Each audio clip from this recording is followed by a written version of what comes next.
Hello, friends. Welcome to AKT Talk Show. Let's welcome our today's guest. He is very special. Para Olympian, Tokyo 2020 bronze medalist in badminton, mister Manoj सरकार. इन्होंने world championship, Asian championship और भी पता नहीं कितने सारे जगह में जाके इन्होंने मेडल्स लेके आए भारत के लिए. Proud of you sir.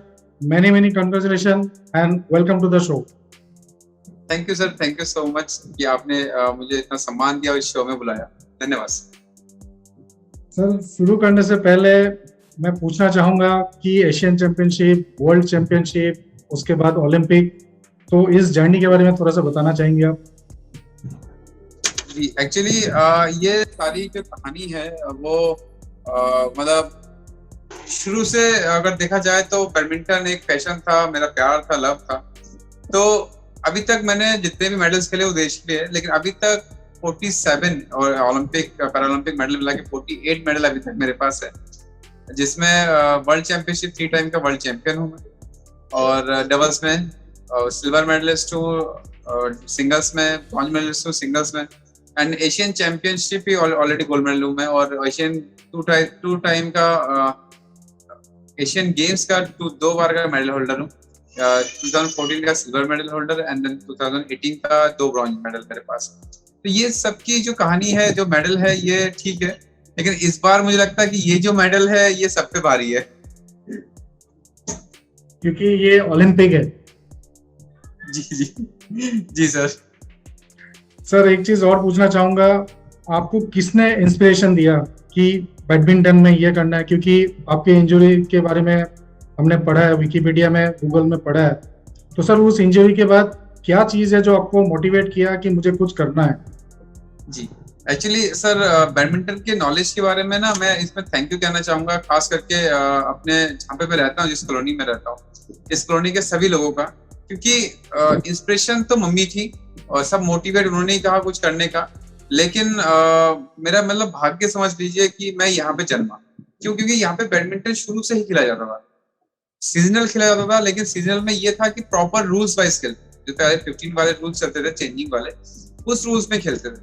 तो क्या होता था कि जब हम सीनियर्स को देखते थे तो हम छोटे छोटे हुआ करते थे, 4-5-6 साल के, तो हम लोग कंबल ओढ़ के, टूटी हुई स्कूल थी, और मैं अब उस स्कूल की कहानी थोड़ी सी बाद में बताऊंगा, कि इस स्कूल में खेलना शुरू किया, और टूटा हुआ स्कूल था, छत नहीं थी, तो हम उसके दीवार पे बैठ के कंबल ओढ़ के सीनियर का मैच देखते थे. तो कहीं ना कहीं वो सारी चीजें दिमाग में चलती रहती थी, कहीं ना कहीं एक अंदर से फीलिंग आती थी कि यही खेलना है और अच्छा खेलना, अपने सीनियर्स को हराना है. तो स्टार्टिंग वहां से हुआ. लेकिन बट जब छोटे थे तो मम्मी ने बहुत प्रेरणा दी, क्योंकि रैकेट्स आए थे सबके लिए, मेरे लिए नहीं आए, तो मैंने मम्मी से जिद करा, छोटा था तो जिद करा, गिड़गिड़ाया, मार भी खाई, तो उन्होंने आखिर में उन्होंने मान गए. उन्होंने कहा कि एक काम करो, ठीक है, तुम 10 रुपए दिए मुझे, क्या रैकेट लेके आओ. मम्मी ने बड़ी मुश्किल से बीड़ी बना के वो रैकेट मुझे दिया, और खरीदने के लिए पैसे दिए, और मैं बेवकूफ इतना था कि नया रैकेट 10 रुपए का आता था, नॉलेज नहीं होने के चक्कर में पुराना रैकेट दूसरे से खरीद लिया 10 रुपए का, और उससे खेलना स्टार्ट किया, और एक जिद के तौर पे खेला कि इन सबको हराना है. वहां से मेरा खेलना स्टार्ट हुआ. मम्मी ने 2 बातें बहुत अच्छी सिखाई. पहले ही जलन जो है, जो हम कहते हैं कि जेलस जो है, वो 2 टाइप्स की होती है.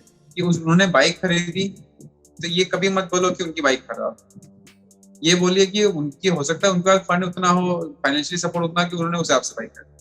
आप ये बोलो कि अगर उन्होंने बाइक खरीदी तो अब मैं उससे ज्यादा अच्छी खरीदूंगा. तो एक उन्होंने ये बात बहुत अच्छी समझा कि जलस होना बहुत जरूरी है, लेकिन वो पॉजिटिव है. सेकेंड थिंग, उन्होंने कहा कि एक ही बात का, और मैं कोशिश करता हूँ कि वही काम करूँ. उन्होंने कहा कि सबसे पहले एक अच्छा इंसान बनिए, तो अच्छा इंसान बनते मुझे लगता है कि लाइफ में आपने सब कुछ अचीव किया. तो उसी के पीछे लगे हुए हैं सर. बहुत सही बात, बहुत सही बात. Salute to your mother, salute. बहुत अच्छी चीज आपको, अच्छे तरीके से आपको बताया ये सब चीजें. एक चीज और पूछना चाहूंगा, जो आपका ये जो ब्रॉन्ज मेडल वाला मैच था, तो उस दिन आपको क्या फील हो रहा था? कि मतलब क्या चीज आपके अंदर चल रहा था कि मतलब इस मैच को जीतना है, जो ओपोनेंट है उसके गेम्स के बारे में जानना, क्या चीज चल रहा था आपके दिमाग में?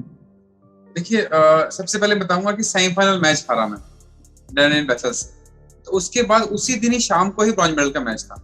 आप बिलीव नहीं करेंगे, मैं इतना अपसेट हो गया क्योंकि डैनियल वेसल ऑलरेडी मैं उनको हरा भी चुका हूँ, उनसे हमारे टाइप का मैच होता था, कभी वो जीतते थे कभी मैं जीतता था, तो मैं कॉन्फिडेंट था इस बार कि मैं इस बार उनको हरा लूंगा।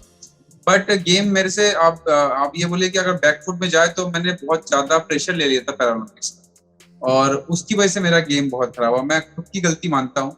लेकिन जब ब्रॉन्ज मेडल के लिए मैच था और मैं हारने का, मैंने अपनी वाइफ को फोन करा, उन्होंने बात करी तो उन्होंने एक बात कही कि बहुत फनी मोमेंट था वो। उन्होंने कहा यार जितना गुस्सा आप मुझ पे दिखाते हो, इतना गुस्सा अगर आप कोर्ट पे दिखा दोगे तो मुझे नहीं लगता कि कोई दूसरा व्यक्ति आपको हरा पाएगा, कोई ओपोनेंट ही नहीं हुआ जो आपको हरा पाएगा। वो बात इतना दिल पे लगती है कि अब तो गुस्से में ही खेलना है, क्योंकि मैं थोड़ा गुस्से में अच्छा खेल जाता हूँ। दूसरी चीज, जब मैं जा रहा था तो अभी रिसेंट मतलब मेरे पेरेंट्स नहीं है मेरे साथ, तो ऐसा फील हुआ कि मेरे पेरेंट्स मेरे सामने खड़े हैं और मैंने फर्श पे पैर छुए और मैंने कहा अब तो चक दे फट्टे, अब तो ये मेडल सिर्फ खेलना है, इतना अच्छा खेलना है कि जापान के टीम को हराना है। क्योंकि देखा जाए तो डर था एक बहुत ज्यादा कि जापान में match, host team Japan, Japan के प्लेयर के साथ मैच, जापान की मीडिया वहां पर है, जापान का क्राउड वहां पर है, तो कहीं ना कहीं डर तो था ही था। तो बस लेकिन एक ही बात थी दिमाग में कि यार ये मैच निकालना है, क्योंकि ये मेडल देश को अर्पित करना है, क्योंकि ये मेडल सिर्फ देश का है। तो बस कर दिया और मुझे पता नहीं चला कि मैंने क्या करा, बस फास्ट खेला, जहां शटल आई अपना जो नेचुरल गेम है वही खेला और रिजल्ट आपके सामने। तो जीतने के बाद आपकी वाइफ ने क्या बताया आपको? एक्चुअली जीतने के बाद वाइफ ने ज्यादा कुछ नहीं हुआ, बात बहुत कम हुई, बात बहुत बाद में हुई उनसे, पहले पीएम सर की बात हुई थी, तो उन्होंने ये कहा कि यार आप नेक्स्ट टाइम से मेरी बात ही सुन के जाया करो। ग्रेट ग्रेट सर, आप लोगों का ये फेलिसिटेशन प्रोग्राम भी हुआ, आप लोगों ने मोदी जी से भी जाके मिलके आए, तो उन्होंने क्या कहा आप लोगों को, क्या बातचीत हुई मोदी जी? मेरे लिए सबसे ज्यादा गर्व का क्षण तब था जब उनके वाणी से मैंने ये सुना कि आप उत्तराखंड, आप देवभूमि उत्तराखंड से हैं, और मनोज जी आपको बहुत बहुत बधाई हो, उत्तराखंड के लिए बहुत गर्व का क्षण।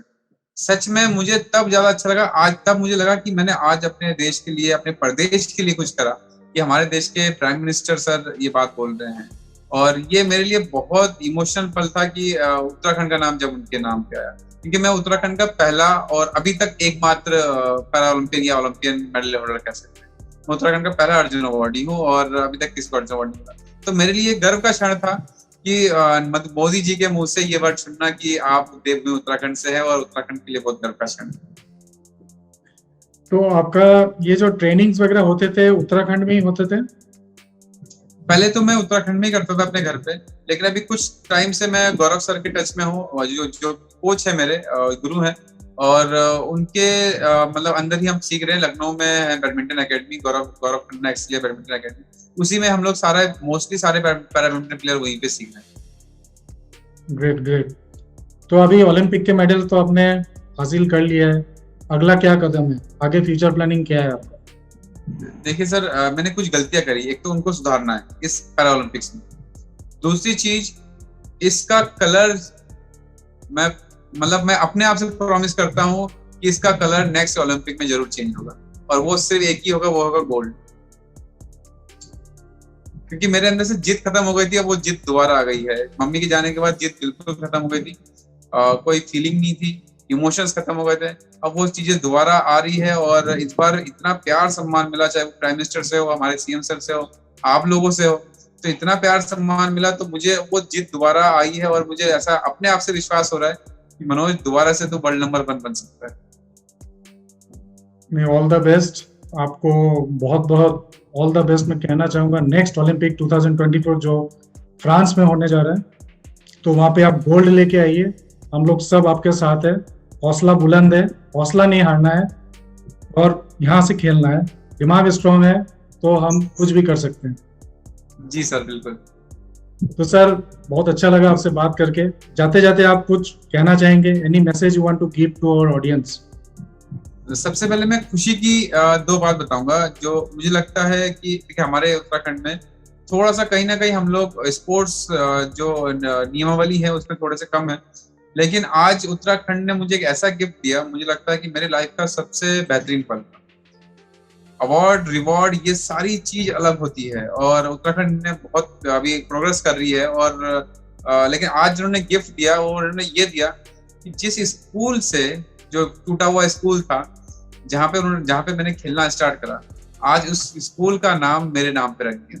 वाओ, ये मेरे लिए बहुत बड़ा अचीवमेंट था, बहुत ही बड़ा अचीवमेंट है, और ऐसा इमोशनल है कि मैं बिल्कुल अपने लफ्जों में बयान नहीं कर सकता। इवन जब स्पोर्ट मिनिस्टर जब मुझे बता रहे थे, उत्तराखंड के sport minister mister Arvind Pande ji बता रहे थे, तो मुझे आंसू आ गए अपने आप की, मतलब मेरे लिए तो सरप्राइज था, तो आंसू आ गए। दूसरा चीज, मैं अपने युवा जितने भी साथी हैं, जो भी या फिर जो मेरी तरह खिलाड़ी हैं, तो उनके लिए 2 बातें बताना चाहूंगा। पहला, कि आप पहला कदम अपने घर से निकालिए। पहला कदम आप निकालेंगे तो उसके बाद धीरे धीरे आपकी उंगली पकड़ने के लिए, आपका हाथ पकड़ने के लिए पूरा देश इकट्ठा खड़ा हो जाएगा। सबसे पहले आपके पेरेंट्स होंगे, फिर प्राइवेट ऑर्गेनाइजेशन या फिर आपके कोच होंगे, आपके साथी होंगे, आपके दोस्त होंगे, फिर स्टेट गवर्नमेंट, सेंट्रल गवर्नमेंट, सभी आपके साथ आते हैं। बट पहला कदम आपको ही बढ़ाना पड़ेगा। दूसरी चीज, उन लोगों के लिए जो आज कुछ ना कुछ कामयाब है, कुछ ना कुछ आगे अच्छे बन गए हैं, आप मैं, तो सभी से एक ही रिक्वेस्ट है कि लाइफ एक सर्कल है, बस उस सर्कल में कट लगाइए उस चीजों पे जहां पे परेशानियां होती हैं। एग्जाम्पल के तौर पे सिंपल सी बात ये बताऊंगा कि मैंने अपने लाइफ में जितनी प्रॉब्लम्स देखी है, जितनी प्रॉब्लम्स की वजह से आज मैं खड़ा हूं, तो मैं सर कोशिश कर रहा हूं और सभी से यही रिक्वेस्ट करूंगा, जितने भी दर्शक देख रहे हैं, कि आप लोग भी यही, मैं आप लोगों से रिक्वेस्ट करूंगा कि आपने अपने लाइफ में जितनी प्रॉब्लम्स देख के यहाँ तक पहुंचे हैं, कोशिश करिएगा कि आपकी वजह से आपके जो जूनियर्स आने वाले न्यू बैच है या न्यू जूनियर्स है, उनको आपकी वजह से सेम प्रॉब्लम ना हो जो आपको हुई। यही मेरे आप सभी से request. Very well said sir. बहुत अच्छा लगा सर, बहुत कुछ सीखने को मिला आपसे। अगेन मैं कहना चाहूंगा आपको, wish you all the best for 2024। तो दोस्तों, आप लोगों ने सुना, इनको बहुत कुछ बताया इन्होंने जिंदगी के बारे में। मतलब हमारा जो विल पावर है, ग्रीट है, डिटर्मिनेशन है, ये सब इनमें है, तभी जाके वो मेडल लेके आए हैं। अगले जो ओलंपिक होने वाला है, हम चाहेंगे कि ये गोल्ड मेडल लेके आए हमारे भारत के लिए। तो इसी के साथ ये जो कंटेंट है आज का यहाँ खत्म करना चाहूंगा। So don't forget to like, share और कमेंट बॉक्स में अपना कमेंट जरूर डाल दीजिएगा, and don't forget to subscribe it. Thank you sir, thank you, many many thanks sir. Thank you.